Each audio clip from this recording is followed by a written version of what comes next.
today to talk about building wealth and deferring taxes with the 1031 exchange strategy. And just a few logistics. I have the chat box is activated and we check to make sure that it works. And I just want you to know that that's where you can put your questions. And I know I'll ask Jeff a lot of the questions, but you can put your questions over there and we'll make sure we get to them. I would really love to go down whatever rabbit hole people want to go down, because I want them to get that golden nugget of information that's going to make them fulfilled. So utilize that chat box, because we'll go off script. Oh yeah, we're not, we've known each other for a long time, I'll tell you that. So I do live interviews with expert speakers and leaders in real estate investing nationally. And I'm LeAnn Riley. I'm a broker and a real estate coach, and I lead the Encore investment team of realtors in the Twin Cities, Minnesota. And I built a multi-million-dollar portfolio in residential, multifamily, condo, development, commercial, and vacation properties. And as a national coach and a trainer, I help high performers build wealth as real estate investors with my proven profit formula coaching program. And I got lots of free education over there on my YouTube channel. It's just called LeAnn Riley Real Estate, and be sure and subscribe. So again, today's topic, 1031, tax deferred exchanges, and how does that build generational wealth? So now I'm going to introduce my guest. And this is Jeff Peterson. He's a tax attorney. Don't we all love taxes, right? 1031 exchange facilitator and an educator. And he has sincerity and subject matter mastery that comes from decades of legitimate, practical experience working in the trenches, pounding out the complicated 1031 exchange deals and winning hearts and minds. Jeff Peterson is not just a 1031 attorney and tax professor, but he's a true resource of all things 1031. He helps people save money in taxes with these exchanges. So I'm so glad to have you, Jeff, today as our guest. It's been a long time. Thank you. It has been a while. And as you read that introduction, by the way, thank you for those kind words.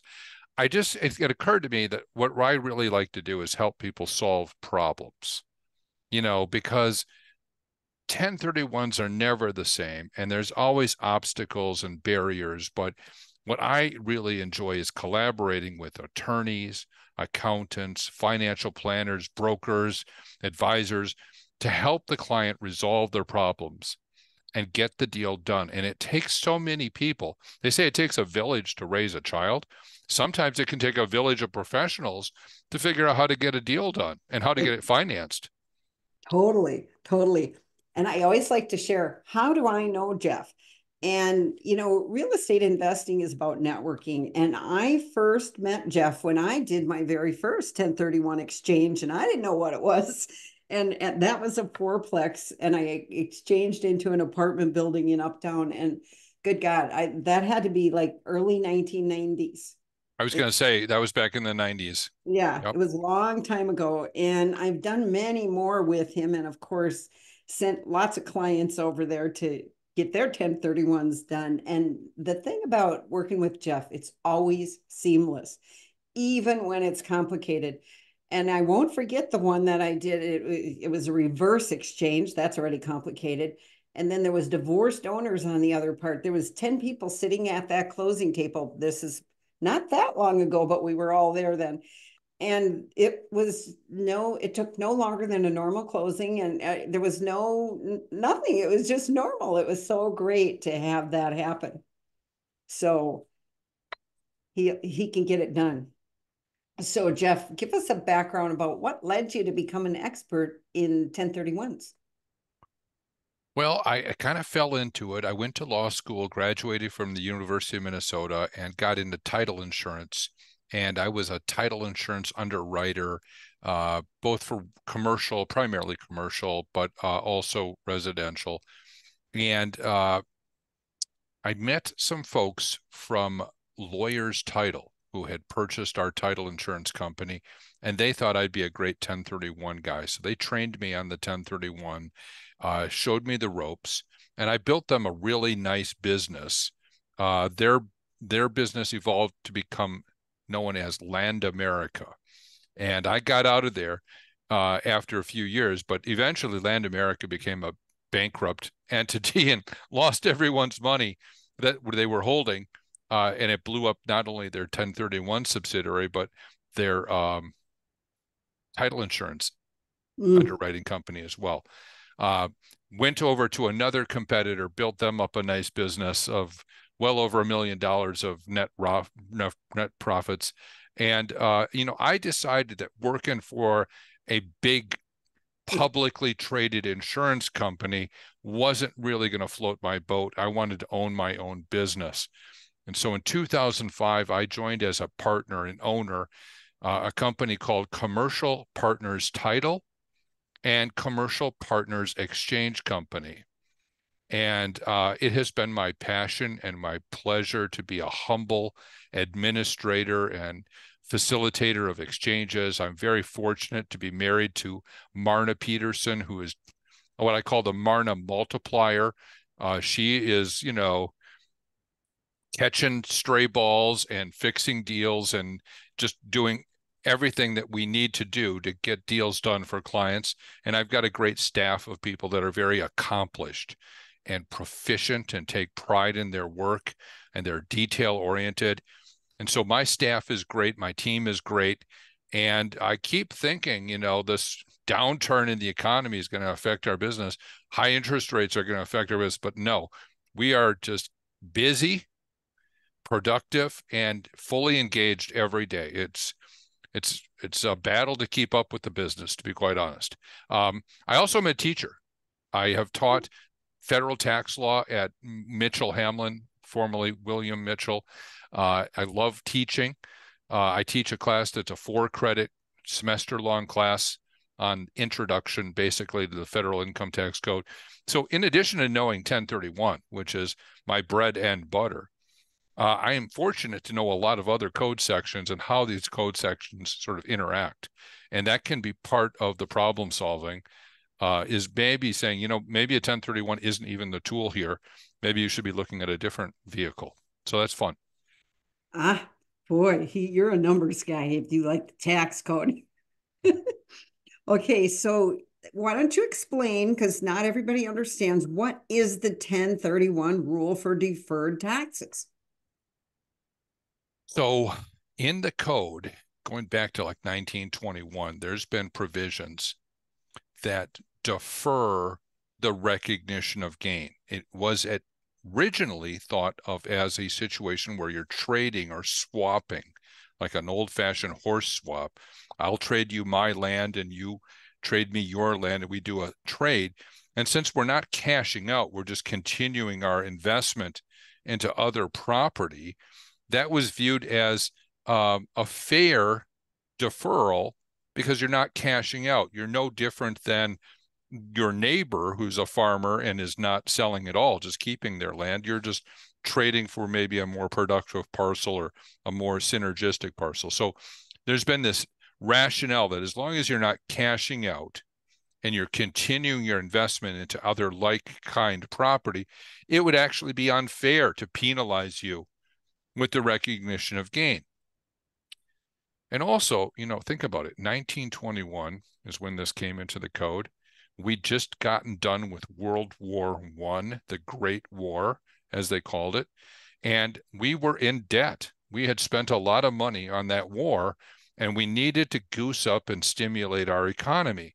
So 1031 came into the code. Oh, by the way, it wasn't numbered 1031 until many years later, but this predecessor to 1031 came into the code at a time when Congress was trying to stimulate the economy, to move capital to the most advantageous place because they wanted to get property values up, they wanted to encourage investment, and they wanted to create jobs. They wanted to grow themselves out of the debt that they'd gotten into. And that's another important rationale, is that 1031 is great for moving capital in the economy It's kind of like water going through a mountainside. It's going to get to the bottom somehow, and it'll get there the fastest if it's not impeded. So we get capital flowing, and it creates prosperity for us all. It creates the infrastructure that's necessary for our economy to grow. That includes workforce housing and institutional grade warehouses and other things that we need to have in our economy to create growth and jobs.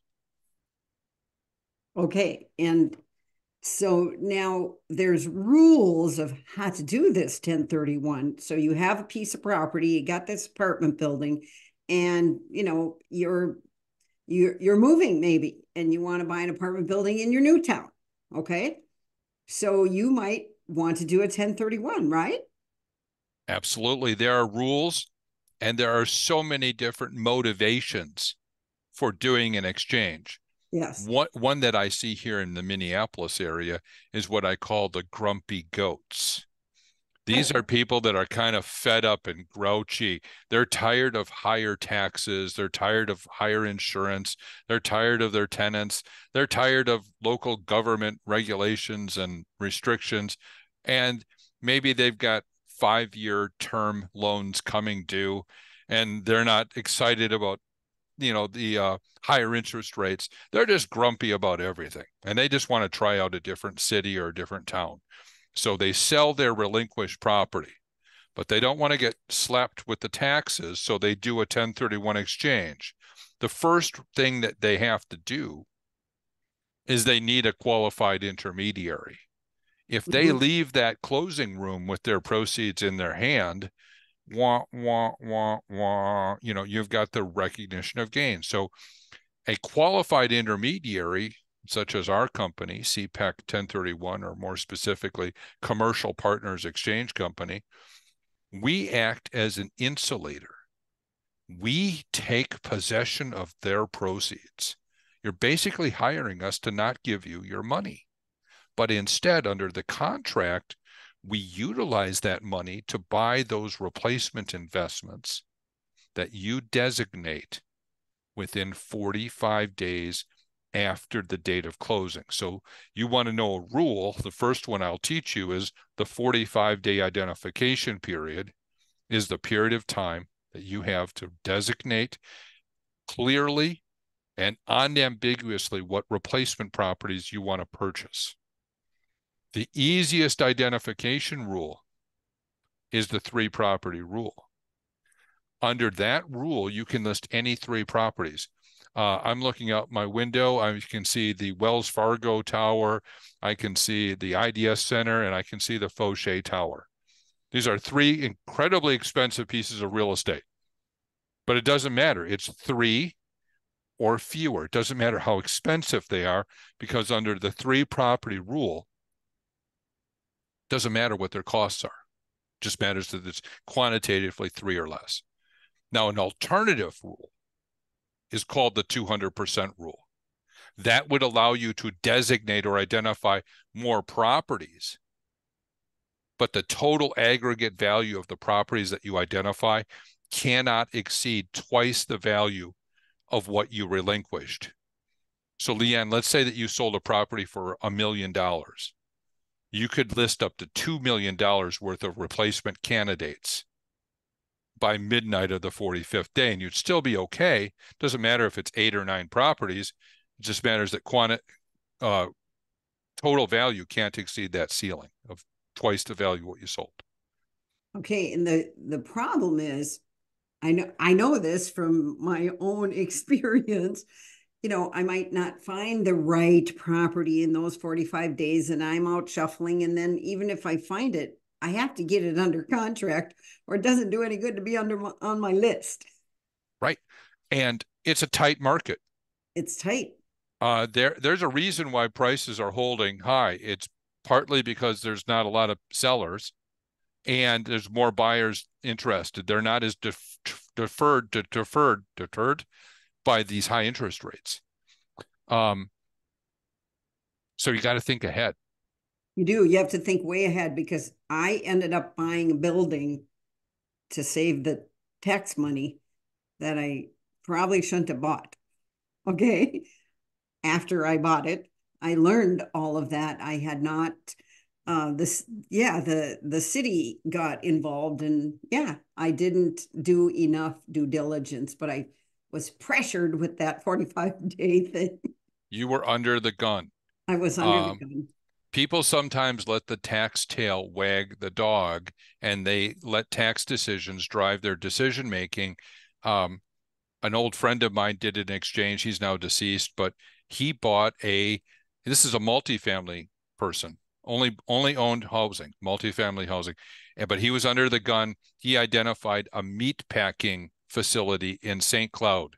Oh dear. Well, you know that didn't turn out well. The tenant left him in the middle of the night shortly after closing, turned off the refrigeration, Oh, and left him with a stinking mess, right? He didn't know anything about the meatpacking industry. He bought a property that he probably shouldn't have bought. He should have stayed in his lane, but he was under the gun. So let's talk about coaching strategies, LeAnn. What do you tell your clients that are planning to do an exchange? How can we make that identification process less stressful? well, a lot of times go find it almost before you list. Be ready to list, though. That doesn't mean still have repairs to do or anything. Be ready, but go find it, and then boom, we're ready to put it on the market right away. Right.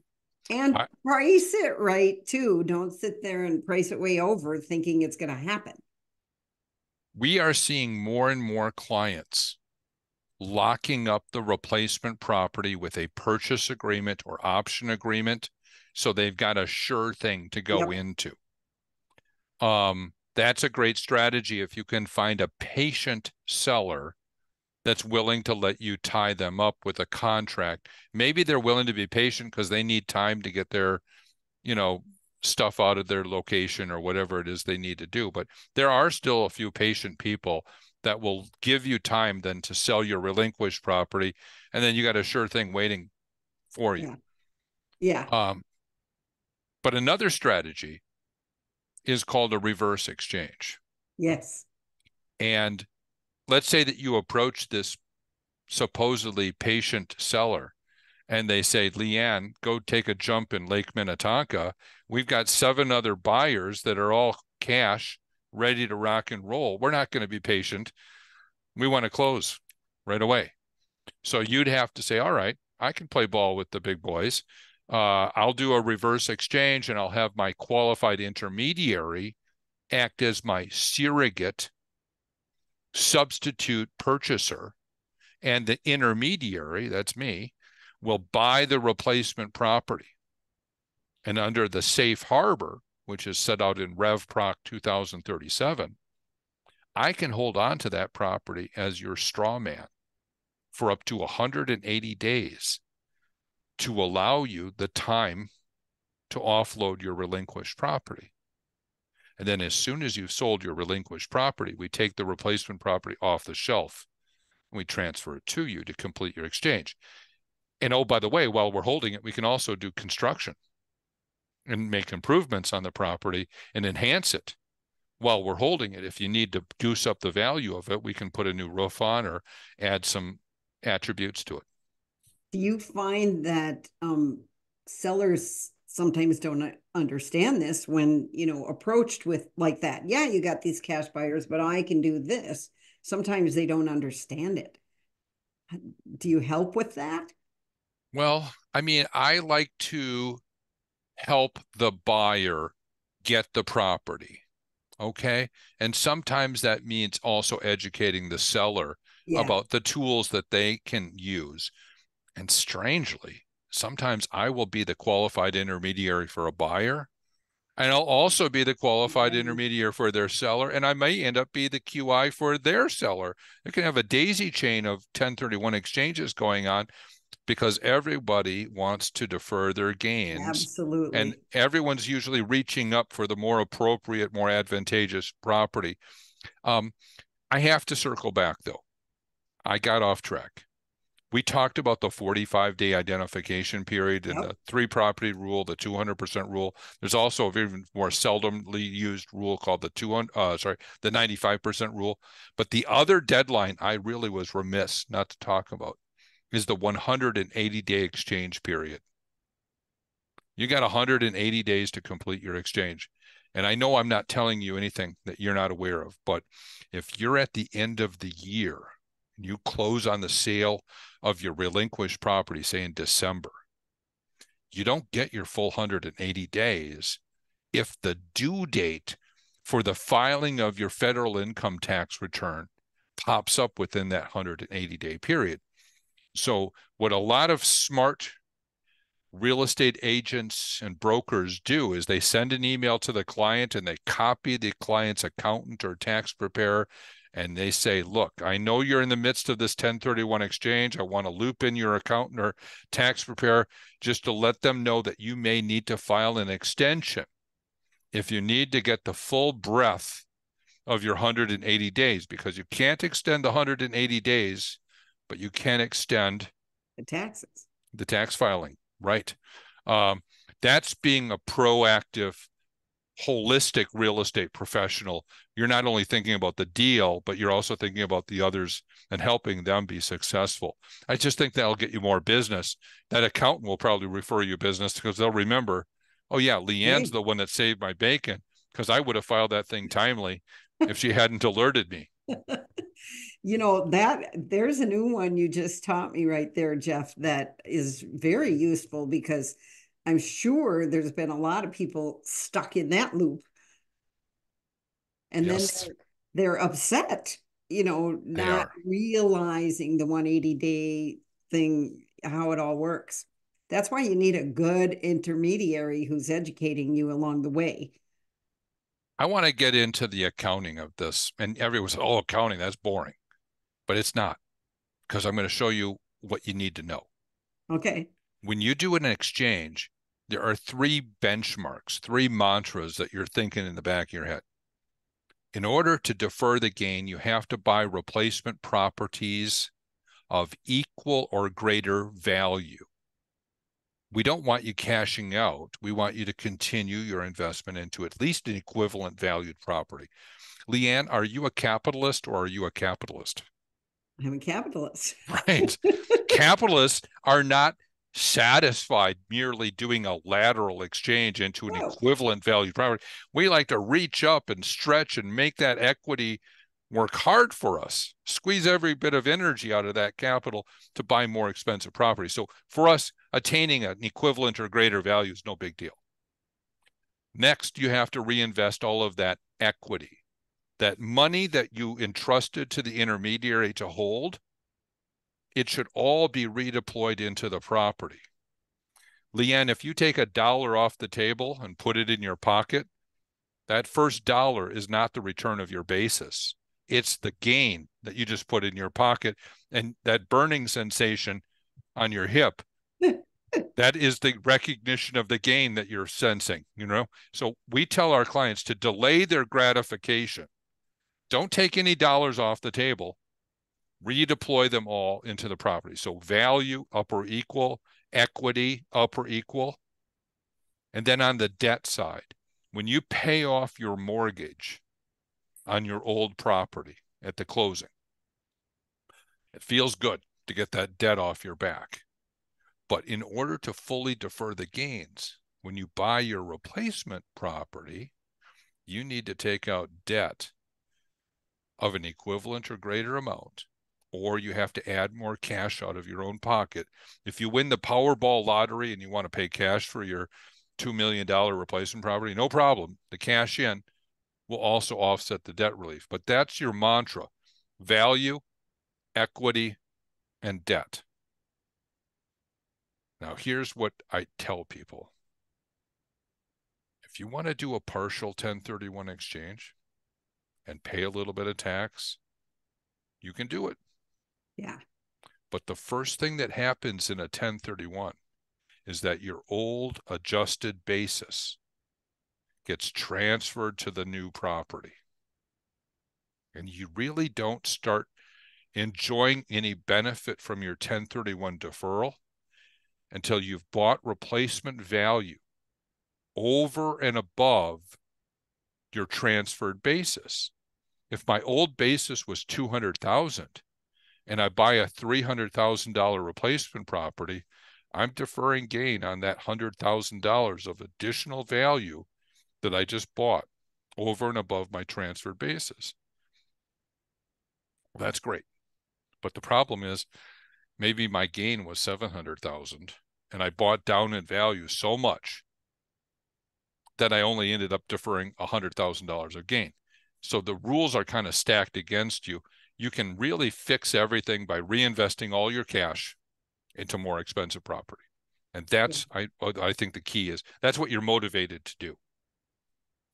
Yeah, I did run into a client like that had, elderly, and there was no one to give it to or pass it to. So she wanted to take some out, and she just had to pay the difference. You have to pay when you do that. Yeah. Yeah. But she got it all figured out so she could make a smart decision for herself. I see it with farmers. Farmers are the most conservative. They don't like taxes, but they also don't want to be at risk.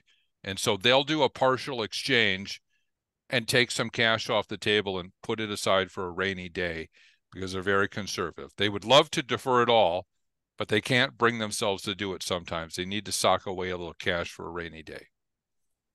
Okay, I have a question. Lots of people ask me, do vacation or second homes qualify? Can I exchange Yes, that? in certain instances, because this provision in the Internal Revenue Code is for real property that has been held for investment or for use in your trade or business. And the replacement property also has to be held for investment or for use in your trade or business. So let's say that you sold a duplex in Uptown, made a lot of money on it. You take your money down to, Tennessee, the Smoky Mountains, all right? And you buy yourself a nice Airbnb intermittent rental with, what's the other one? Verbo. And you rent that thing out intermittently, okay? You may be inclined to go down and use that thing when there's a vacancy. And guess what? There's been a lot of litigation between the IRS and just common Joe taxpayers. In a case called Moore v. Commissioner, the IRS really took a guy to task because he sold a lake cabin that had never been used really for investment or business. And he bought another lake cabin that was more expensive that also was never used for anything but jet skiing and barbecuing and cooking lefse and stuff like that. So anyway, they made an example out of him in Moore v. Commissioner. And then they came out with a safe harbor. And they said, all right, if you want to know what we think is an investment or business property, we think that Airbnb, VBRO, vacation property, minimally must be rented at least 14 days in each of the two 12-month periods after you purchase the property. 14 days. I mean, you can do 14 days without breaking a sweat, right? So no problem there. But then they say, in addition to that, your personal use of that vacation property cannot exceed either 14 days in each of the two 12-month periods or not more than 10% of the time the unit was rented in each of the two 12-month periods. So let's say that condo in the Smoky Mountains was rented out 300 days because they got a really long rental season. You could then go use it 29 days because that's less than 10% of the time it was actually rented. So you're kind of on 1031 probation if you want to be inside of their safe harbor, and you're on probation for two 12-month periods. That's a long time to be watching your back. Well, I tell people the older I get, the faster time goes by, and 2 years will go by like the blink of an eye. So why don't you just keep that replacement property rented out? Rent it. Yeah. And if you want to go somewhere fun, Go stay in the Best Western. Just keep your unit rented out. Why even put a target on your back? You know what I mean? But Yeah. but if you do use it, make sure that you keep a good log of your rental and your personal use and be able to back it up. And you may be able to use it a little bit more because you may have to go down there for maintenance to open it up for the beginning of the season and shut it down. In IRS publication 527, they've got some funny examples of, people that go down for maintenance, and they all seem to be pretty pro taxpayer. But you know, work with your accountant and try to stay within the four corners of that safe harbor. But I tell you, a safe harbor is just a safe harbor. And if you don't conform to the safe harbor, that doesn't mean that you're automatically having to pay the tax. It just means you're not in the safe harbor. You don't have the certainty of that tax treatment. But we do have clients that do use their ski chalet for more than 30 days, but then they've rented it out for 10 or 11 months, and they've done so for 25 years. They feel like, well, I think it's still primarily investment or business property, given our historical and significant rental activity. Yeah, I had a beach house in South Carolina and we had an RV and we would stay in the RV. We would be there in the season, but not in our house. We Keep would that thing be, rented. Yeah. yeah, You'd be in the backyard. well, no, we were at the state park. We were at the Okay. state park. Okay. You were in the van down by the river. Got it. No, we were oceanfront in the Winnebago. Oh, nice. Nice.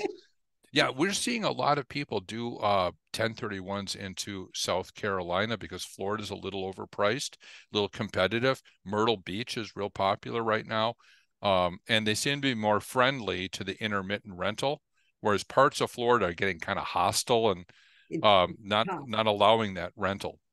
Yeah, you're gonna, and a lot of the turmoil down there, weather-wise, etc.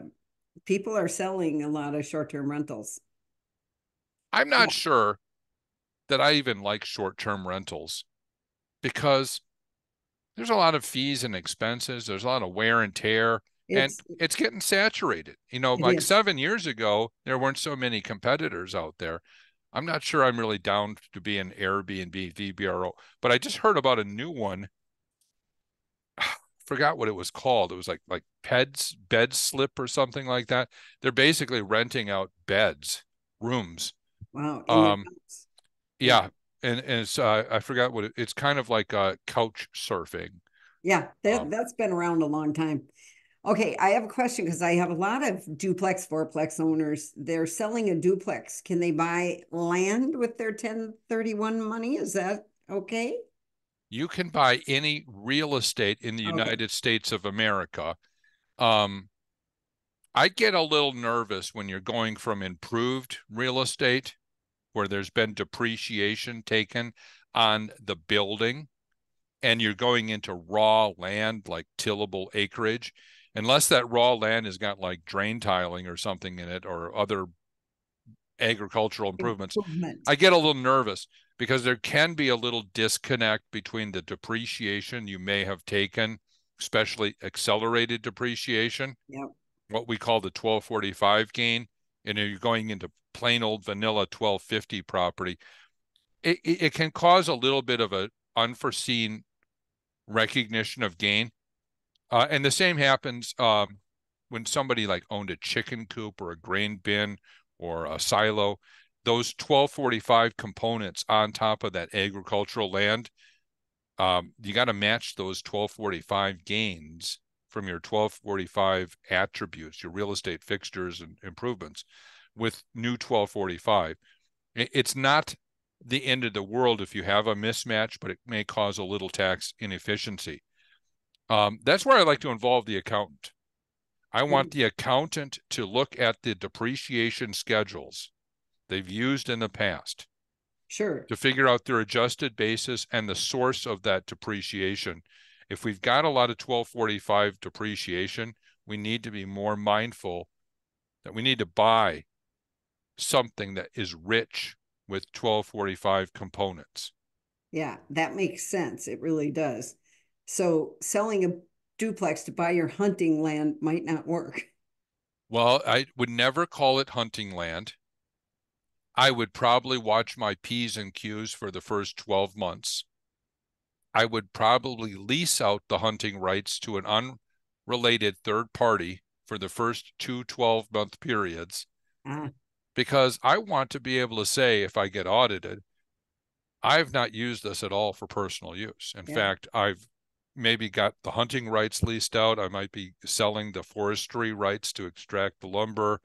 I might be able to put it into CRP for any tillable acreage.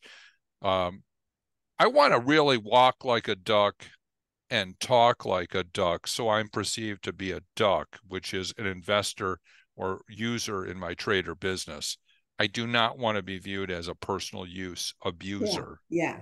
It's kind of like the vacation property. Okay, so now what if, I sold my building and then can I buy two properties at the same time, but maybe from different sellers, or does that get all too complicated? No, absolutely. We see a lot of people Okay. doubling down and tripling down, buying Okay. multiple properties.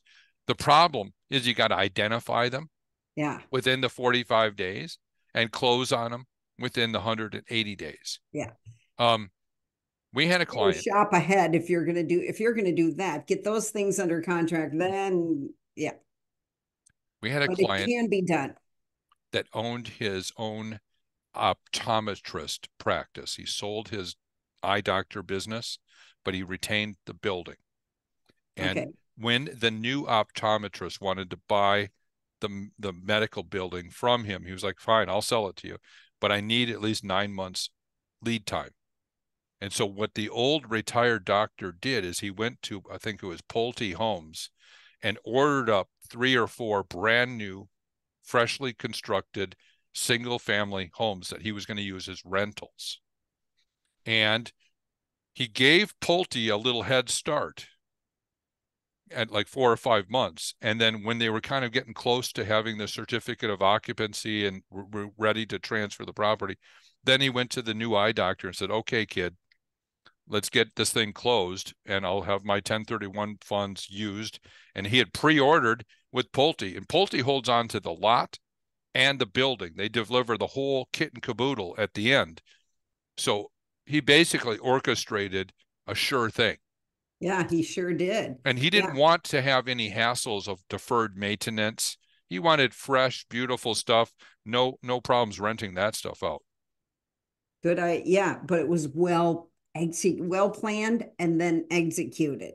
Yes, and you can't ask for anything better. Yeah, yeah, that's really great. Now, does title have to be in the same name or entity? Something LLC is, do you have to keep that all going as, what you're selling and then the purchase? I've had to correct a lot of people over the years because they think it has to be the exact entity. Yeah, And LeAnn, you are an individual human being. You have a social security number. It's you. And if you want to buy in your revocable trust, the LeAnn Riley revocable trust, that's probably just still you also, because revocable trusts are not a separate and distinct taxpayer. And LeAnn, if you want to buy in your own single member entity, like an LLC, that's disregarded for tax purposes, it yeah, doesn't file a separate tax return, everything rolls up to your Schedule E on your personal tax return, it's still you. So we want the same taxpayer yeah, to complete the purchase, but it doesn't actually have to be titled identically. It could be you acting between and through a trust or an LLC or a combination of a trust and an LLC. The first thing that we do when we get a new client is we try to deep dive and get title evidence. First, we start with the county tax records, but they're not always very accurate or complete. Then we try to get a copy of the vesting deed from when you bought the property. And then we want to get the current, most recent title commitment or title report or title opinion. We're drilling down on that because it's with surgical laser precision that we want to identify who's who in the zoo. yeah. We set up our I love documents. that. Yeah. That happens a lot where they're not even sure how they hold title. Yes, that's true. Um, and the older we get, the more maybe we forget about some of those fine points. Yeah. Yeah, or the spouse dies and they didn't change things and there's things to clean up in the zoo. Mm-hmm. Okay. What does one do on their taxes then? Is there something now we did that? Does that, our account better know how to take care of that on our taxes? Right. There is a worksheet called the Form 8824. It's an IRS form that the tax preparer fills out. And they also, if you use TurboTax, it'll generate one of these for you as well if you want to do your self filing. The 8824 connects the dots between the relinquished property that was sold and the replacement property that was purchased. But it also asks some other kind of difficult, complicated questions. And a lot of times people want help filing the 8824. We don't do that. We're not allowed to wear two hats in the transaction. We can't be your independent, neutral, qualified intermediary and then also be your tax preparer. Okay. So I find myself referring people to CPAs for a consultation. They may not keep you as a long-term client. They may just say, I'll come in, I'll parachute in to help you with the 8824, and then I'll jump out. I think it's a good idea for people to look at the 8824, which you can download at irs.gov, because it's a nice way to look at the transaction in reverse. This is how it's going to get reported to the IRS. So take a look, study it. It might be Yeah. fun. So now what if I bought a building in a partnership or something? Okay. So we've got some sort of partnership and now, we're selling and let's say it's a 50-50 deal. Can I take my 50 and 1031 it and they take theirs or do whatever they want with theirs? Partnerships are lovely for buying the property. They're splendid for owning the property, but they're awful for the elegant exit when you want to sell the property. And I was having lunch with an attorney downtown that does these real estate syndications. And I said Yeah. to her, you should probably put something in your operating agreement that says, before we list this property for sale, we have the right to reconfigure the ownership into a tenancy in common Ah, and break everyone into a separate, ownership. And we should also negotiate with our bank at the very beginning of this that they will consent to their collateral being transferred into a tenancy in common or some other ownership structure that would be more conducive to doing an exchange. Because if the partnership owns the property, it's the entity that's most seasoned and qualified to do the exchange. And sure, we could all vote unanimously that we're going to stay together, conjoined in this partnership and do the exchange at the entity level. But invariably, there are naysayers, there people that is. have maybe they had a death in the family, the original partner has died, the kids have gotten the step up in basis, they want to buy a monster truck and, spend the money. They don't want to stay in the partnership. Um, or people have different divergent financial needs. So a lot of times this is an opportunity, LeAnn, for the advisors, the real estate agents to get their client in front of an attorney early and talk about how to break up the property. Yeah. That There are some very sophisticated and elegant solutions that can be employed. And I often see this with families. 5 children inherited the cabin. 3 children inherited the ski chalet. Super appreciated. Lots of taxes since they inherited it. Farmland that's been held by the family since the 70s. You know what I mean? We see this all the time where there's a partnership or even like a de facto partnership that's been filing a partnership tax return. The good news is partnerships are more malleable. You okay. can distribute appreciated real estate out of an entity that's been taxed as a partnership. Where it So gets Where it You gets know, more difficult, though, is the corporations. what I'm And, hearing though is, pre-planning is critical in this because, like you say, if you see the attorney and figure this all out ahead of time, you can, and way ahead in the syndications case, you know, then these things can be worked out to defer taxes. there are so many details that can be fixed with a little bit of time Yeah. and planning. The Right. last thing that you want to do is leave it to the last minute. Um, Unfortunately, our industry as a qualified intermediary is completely unregulated. Anyone can Oh, hold out their hat and proclaim themselves a qualified intermediary. And we're seeing a lot of slipshod work being done by people that don't understand the forms that they're filling out. And I think there's going to be a lot of lawsuits in the future where people that don't know what they're doing are allowing and actually encouraging stuff that doesn't work. Um, so it's a word to the wise, caveat emptor. Be careful, know who you're dealing with, and only work with the seasoned best. Um, and so that is, I think you got to be careful. yeah, totally. And, I can say I learned this lesson because, I did a lot of 1031 exchanges and then had a very rough divorce. And it didn't roll down well, let's say on the taxes. Oh no, yeah, yeah. Yeah. So even though you try to plan, it doesn't always work out in the end. So, okay, can you buy that?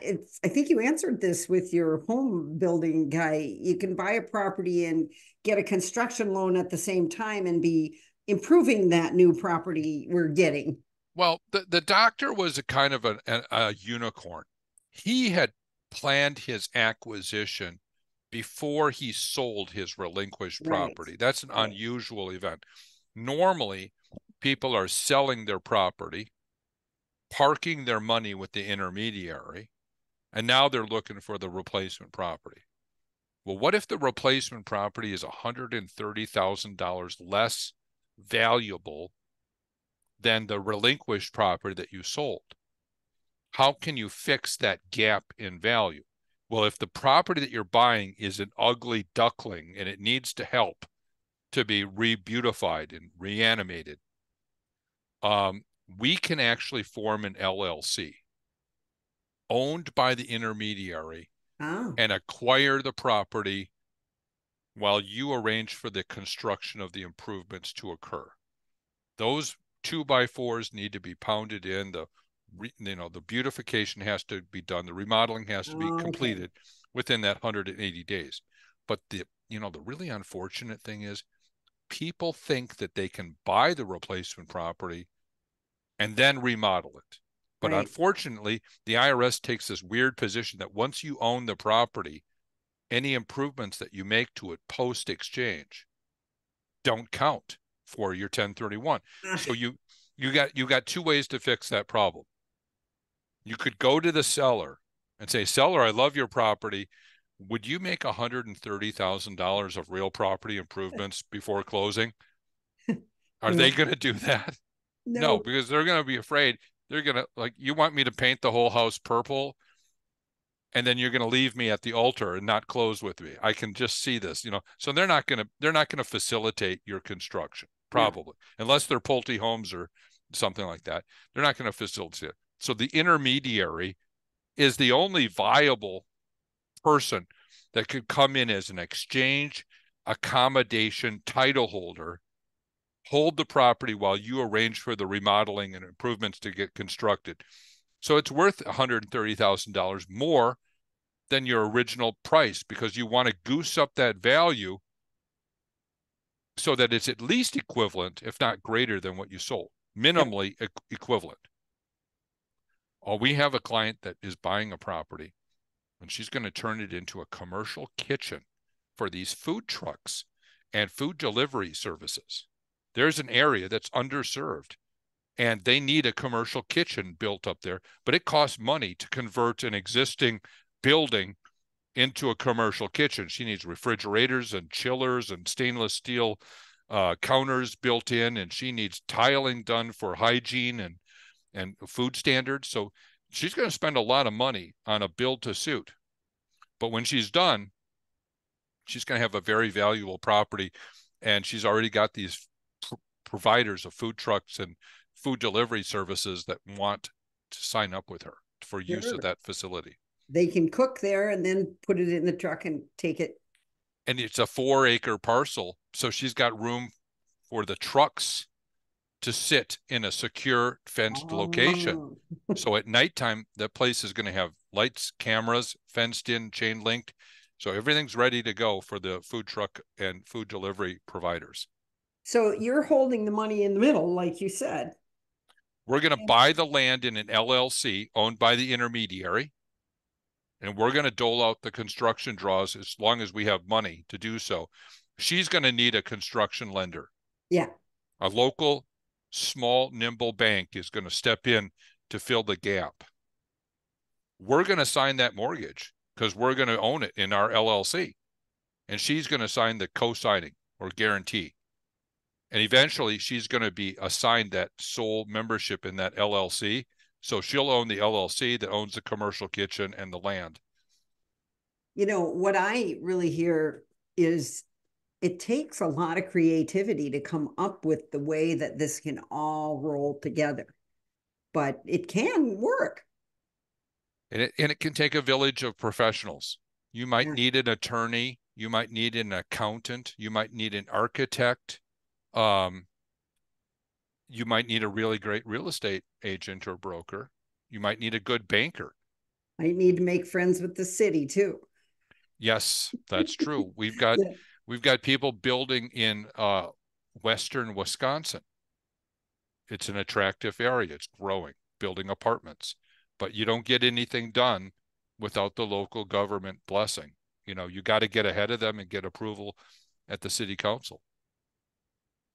And so for our clients, when does someone start the exchange? Like, I guess I like to send them, if they even mention 1031, I'm like, hey, you better go talk to these people, you know, because a lot of times they don't understand it. When should people start?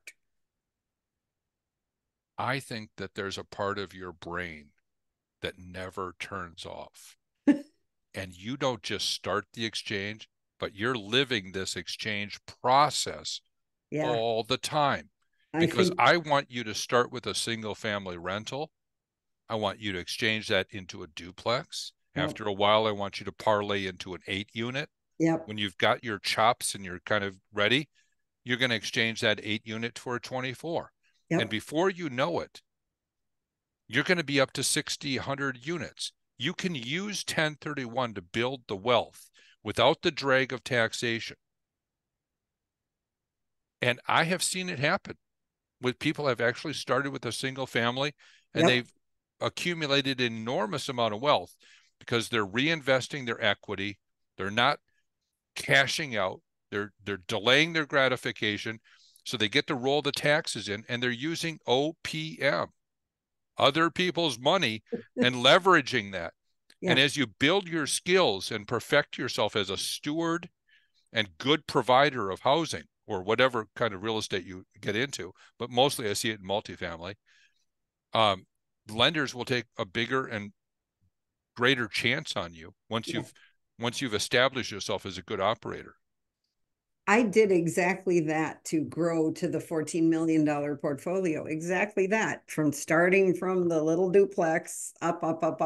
That's really what works. And once you got to the top of the mountain, you realized it wasn't that hard to get there. And even if you get knocked down in a divorce, you can go right back to the top of the mountain pretty quickly because you built your confidence and your vision. Yeah. And I knew how to do it. You had your players and your support. You knew how to do it. Yep. So, wow. Okay.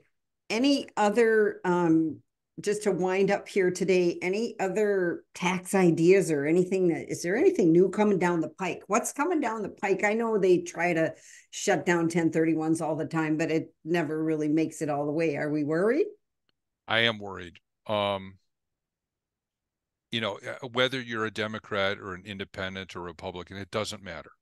It was the Republicans that changed 1031 in 2018 and nearly wiped us out. And it is the Biden and Obama budgets that have proposed to cap or eliminate 1031. So you don't trust either side. When it comes to them making deals, we are always a potential sacrificial lamb for whatever it is we are viewed as a pay for. But that is a BS pay for. And I'll tell you why. LeAnn, if you're locked into a property and have a ton of potential gains, and if you sell that property, you're going to be slapped on the wrist with taxes. My guess is you'll say, all right, well, I'm just never going to sell. I'll refinance the property, take some equity out, but I'm never going to sell. So it will stymie and lock people into their properties. They just won't sell. And when you have less velocity in the marketplace and less buyers, what happens to values? Well, they drop.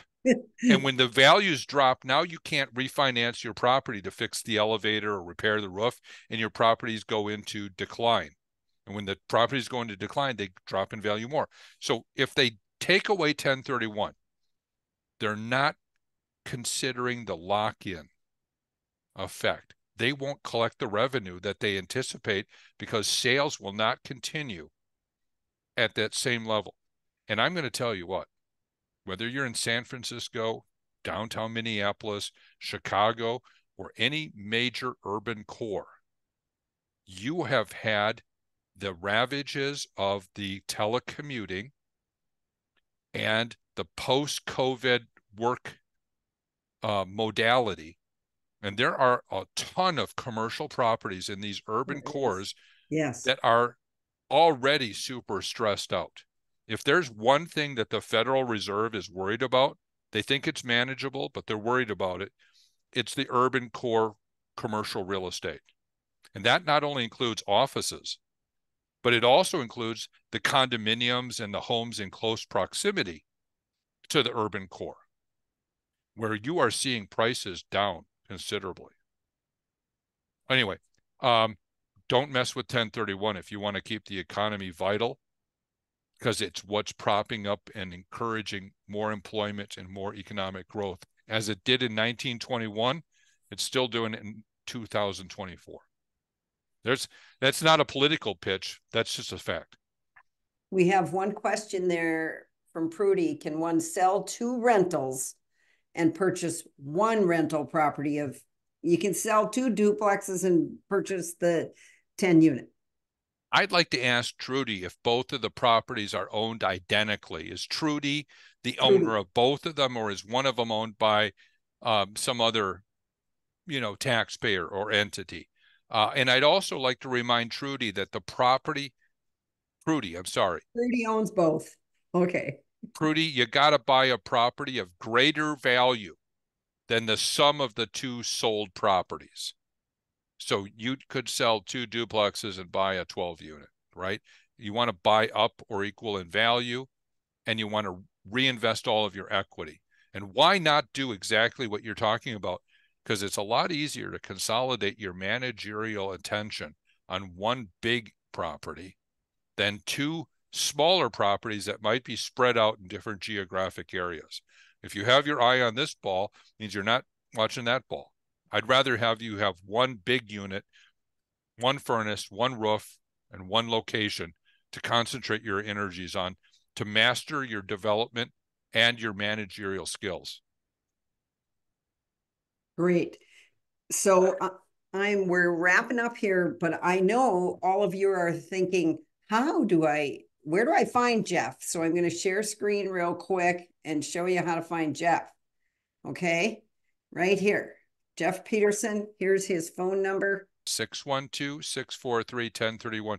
It's so funny, 10 or 15 years ago, you'd make an appointment to go talk to a lawyer or a professional and be happy to get in like a week or so. Now people's expectations are that they want to talk to you right away. They want to send you a text at 10:30 at night on a Friday, and they're upset that you're not getting them back to them immediately. Like, what kind of expectations do you have? I got to have a life, people. I got to take some time away from it once in a while. So don't call me at 10:30 on a Friday night and want to talk about your 1031. I'll Yeah, be doing something else. you're not going to answer. Okay. Well, I might answer, but I won't appreciate it. All right. One more thing I want to say then here is right here. You can have a free strategy session with me. I do them on Zoom about a couple of things. If you want to talk about the coaching program and you're a new investor and want to figure some things out, I can help you there. Or I have a Facebook community, the Lifetime Freedom group. You can join there. Lots of real estate goodies up in there. Or you can always call me and have a regular. I want to invest in real estate here locally in Minneapolis, St. Paul, whatever. We go Rochester to St. Cloud, just so you know. And you can look at my website, LeAnnRiley.com. And I run a team of agents, like I said. So know that, and we can help you even if you have to fix it up. Like today, I was at a listing appointment. You know, grandma had to go to assisted living. The house needs a lot of work. We can go anywhere from a cash offer all the way to fixing it. We'll give you 3 or 4 options of ways you can move that property. So, LeAnn, I don't think that people can know everything there is to know, but they want to be in real estate.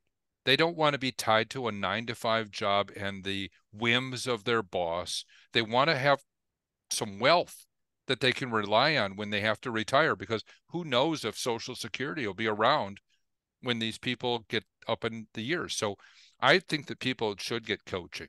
They should continue to learn and grow their muscles. And you would be a great one to work with husband and wife couples because you've been through it.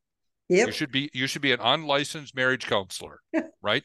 Because it takes the couple to work together collaboratively Oh, yeah. to do this. It does. It does. I always say when I meet new people, is your spouse or partner in the boat? Are they rowing in the same direction? Because it's necessary in real estate. You bet. Yeah, it is. We got one last question I saw over hanging in the questions. What happens after the 2-year probation after you make the exchange? I think there maybe when we were talking about vacation property, is that it? Yeah, I think that you're beyond the safe harbor then, and you can do whatever you want with it. That's personally my belief. But I'm not creating an attorney-client relationship with you, and I'm not going to be your tax advisor. I want you to have that discussion with your priest, your rabbi, your spiritual guru, but most importantly, your accountant who signs your tax return. But I think you can do whatever you want with it theoretically. I think that you could convert it to your personal use. Once you're beyond the 2-year safe harbor, I think you can do what you want with it. But again, check with your own accountant, your tax advisors. All right.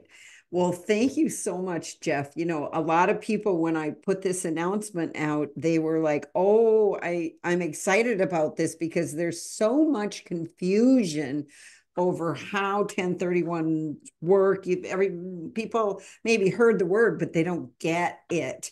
And I really learned from you some new things I didn't know now. And the preparation is key. And I love what you said. You're right. We live and sleep it, us real estate investor people. We already, early on figured, hey, that's just the way you do it. You pass it forward. It's Yes, all about a absolutely. legacy for the family. Usually that's where it's all going anyway. Right, right. And it'd be nice for you to be able to hand off not only some character traits and some life hacks, but some nice wealth to go with it. Yeah. Yeah. And nothing like passive income coming in once you've come to that level of your real estate being managed by other people. That's when we get to go to the mountains in Tennessee. There you go. All right. Thank you so much for being there for us. And I hope some people contact you and not on your cell. Thank you so much. Have a great day, LeAnn. Thanks for Okay. putting on this on. I appreciate it. Okay. Bye-bye.